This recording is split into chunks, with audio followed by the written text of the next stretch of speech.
السلام علیکم ورحمۃ اللہ وبرکاتہ۔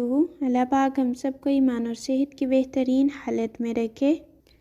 گھر کے اندر بے سکونی ختم کرنے کا وظیفہ۔ گناہوں کی وجہ سے بندے اور اللہ کے درمیان دوری آ جاتی ہے، اور انسان کے لیے سب سے بڑی وحشت ناک چیز یہی ہے کہ اس میں رب کا ذکر نہ ہو، اس میں سکون نہ ہو، اطمینان نہ ہو۔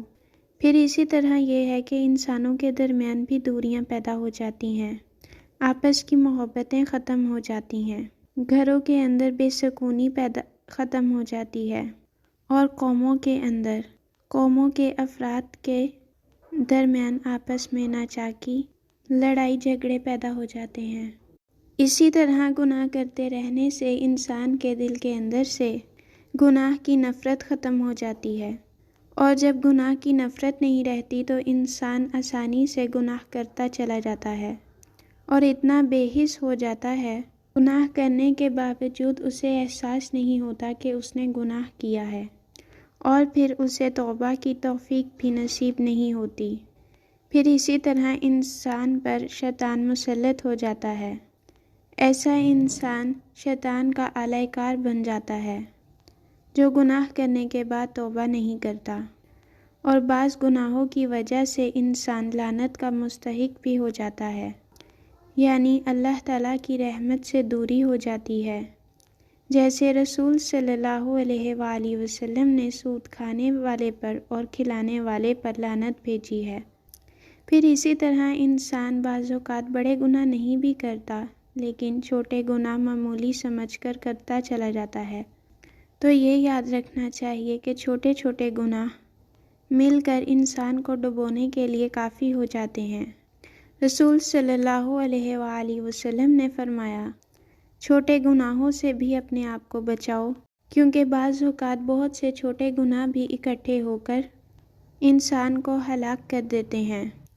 پھر رسول صلی اللہ علیہ وآلہ وسلم نے اس کی مثال اس قوم سے دی جنہوں نے جنگل میں پڑاؤ ڈالا۔ کھانے کا وقت آیا تو ایک آدمی جا کر ایک لکڑی لے آیا، دوسرا جا کر دوسری لکڑی لے آیا، یہاں تک کہ بہت سی لکڑیاں جمع ہو گئیں، اور انہوں نے آگ جلا کر جو اس میں ڈالا پکا لیا، یعنی ایک ایک تنکا مل کر اتنی لکڑیاں بن گئیں کہ کھانا تیار ہو گیا۔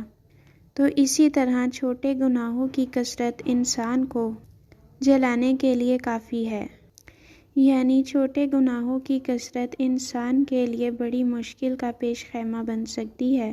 رسول صلی اللہ علیہ وآلہ وسلم نے فرمایا، فاجر بندے کے مرنے پر انسان، چارپائے، درخت سب نجات پا جاتے ہیں۔